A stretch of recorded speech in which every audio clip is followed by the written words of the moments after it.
Chapter 5 Nightmares. Fluttershy didn't hear a word of her aunt's scolding the rest of the way home. She didn't even argue when she was sent straight to bed. She was too much in a daze to stay awake. It turned out going to bed didn't help either. As soon as her candle was out, her imagination began to run wild. The slightest creak on the south wind would startle her. She tried closing her eyes, but the image of the vampire would come to mind. She glanced out the window nervously, thinking he was going to crash through it at any moment. Eventually, she got up to close the lace curtains. That only made things worse. The window being her only source of light in the room. She at last decided on leaving the far corner open so there would be enough light, yet she wouldn't have to look outside. It was a challenge tiptoeing back into bed, as she had the feeling the vampire would reach out from the shadows and grab her.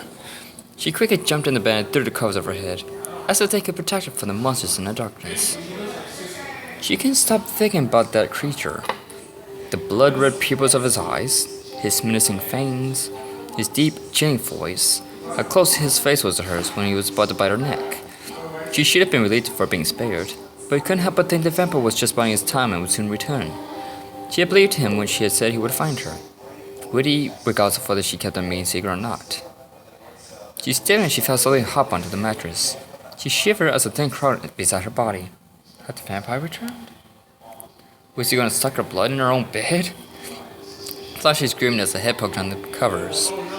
Then she sighed in deep relief once she realized who it was. "Oh, Angel, you frightened me," she exclaimed as she took the bunny in her hooves and cradled him to her chest. She rocked back and forth as she listened to the faint noises of the night. "Oh, Angel," she said, stroking the rabbit's head. "I'm so scared. I can't stop thinking about that awful creature. He was real, wasn't he? You saw him, didn't you?" Angel nodded, though his answer didn't make her feel any better. "So I wasn't imagining things. I really did see him." She closed her eyes and buried her face in his fur. "Oh, Angel, I'd never seen anything like him. The way he was just stalking towards me and towering over me, and when I saw his fangs, I thought I was done for." Angel let out a squeal as the grip tightened around him. She looked down at him apologetically.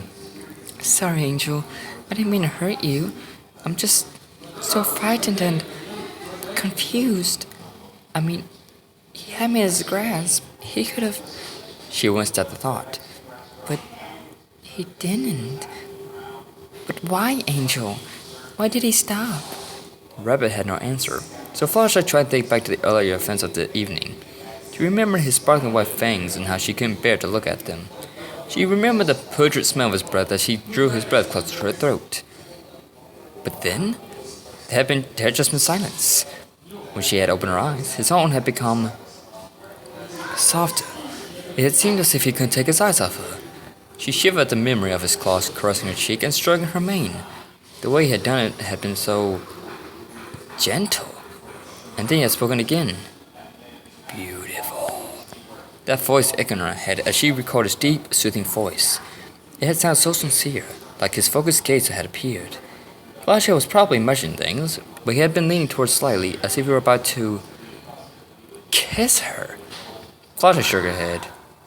No, he had probably just been fooling around, taking his time with her to make killing her more pleasurable.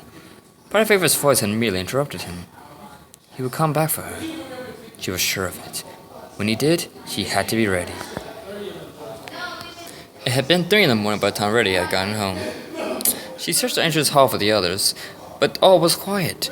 She figured Rainbow and Pinkie had already brought the game home and they had all gone to sleep, as vampires often need to rest after feeding. She was careful not to make a sound. She ascended the staircase and trotted to her room. She let out a weary moan and she opened and closed the door. When she turned around, she was met with an upside-down orange face. She shrieked in surprise. "You're awfully late. You're back awfully late," Abject stared bluntly. She was hanging from the ceiling by her back hoofs, her forelegs crossed over her chest. Reddy saw it in relief. "Oh, you can't be a fright." She felt her hoofs. "What are you doing in my room?"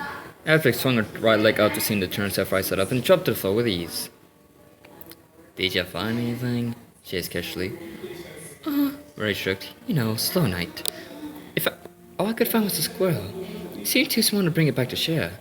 He was pointing at an eyebrow. How come you didn't go with Pinky and Dash? Ring was making fun of me. Nico said she crossed her room to adjust the pillow in her white coffin. I wanted to prove myself. Abstract nodded slowly, too skeptical. So tell me, how was the chipmunk? Delicious, Ray said, slightly fluffing the pillow. Something delicious. Chipmunks aren't much, but they're tasty. There was Pony placed a hood in her as she stepped towards her. I thought you said it was a squirrel. Verity froze and turned to her nervously. Did I? Oh, she laughed. Slip of the tongue. After in her eyes. Whose blood is that, Rarity? Unicorn tried to look down her mouth. She tried to wipe away the small drip of blood with her hoof. Oh, darn it. I thought I cleaned it all up. She forced another laugh. It's so hard to keep oneself tight without a reflection. You did it again, didn't you? Rarity paused and looked aside. Whatever do you mean, Applejack? Admit it, Applejack shouted, poking her head in the unicorn's chest. You were cleaning up signs again, weren't you? You were strolling down the streets, luring signs in with your charms and sucking them dry. So what if I was? Rarity snapped, slapping her hoof away. They deserved it. The other pony smacked herself in the head. Rarity, we talked about this. You said you weren't gonna do this anymore. Suppose someone's found out you're taking innocent lives. Innocent! Dingo's eyes were red with fury. They were not innocent. They're all the same stallions. Vile, disgusting creatures, thinking they had the right to defile mares, steal away their innocence. Still doesn't give you the right to. I would take you for a point without stand. You know what he did to us. Abject recorded in shock and anger. Don't you dare bring me into. Why shouldn't I? The very same thing happened to you. The only difference is that you resisted. Unlike me, you were fully aware when he. Shut up! She shouted, her eyes turned red. She pressed the unicorn against the wall. Don't you ever compare our situation again. You think what happened to us isn't skill taking French times who had no part in it? Ready, how she wrenched the hooves of her shoulders. You know very well who I'd like to crush the wipe hooves. That's not possible at the moment, is it? Applejack felt ready to rip her head off, but took a deep breath and calmed herself down. Look, what he did to us was unforgivable, but taking it out on other sides doesn't make you any better than him. Then you can turn her face away. Leave. Please. Applejack's sign trudged to the door.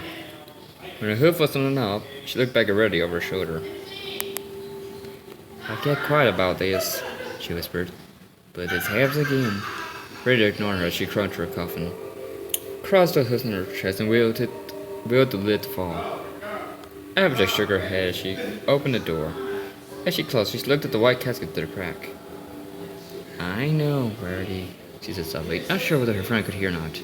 I want to kill him too.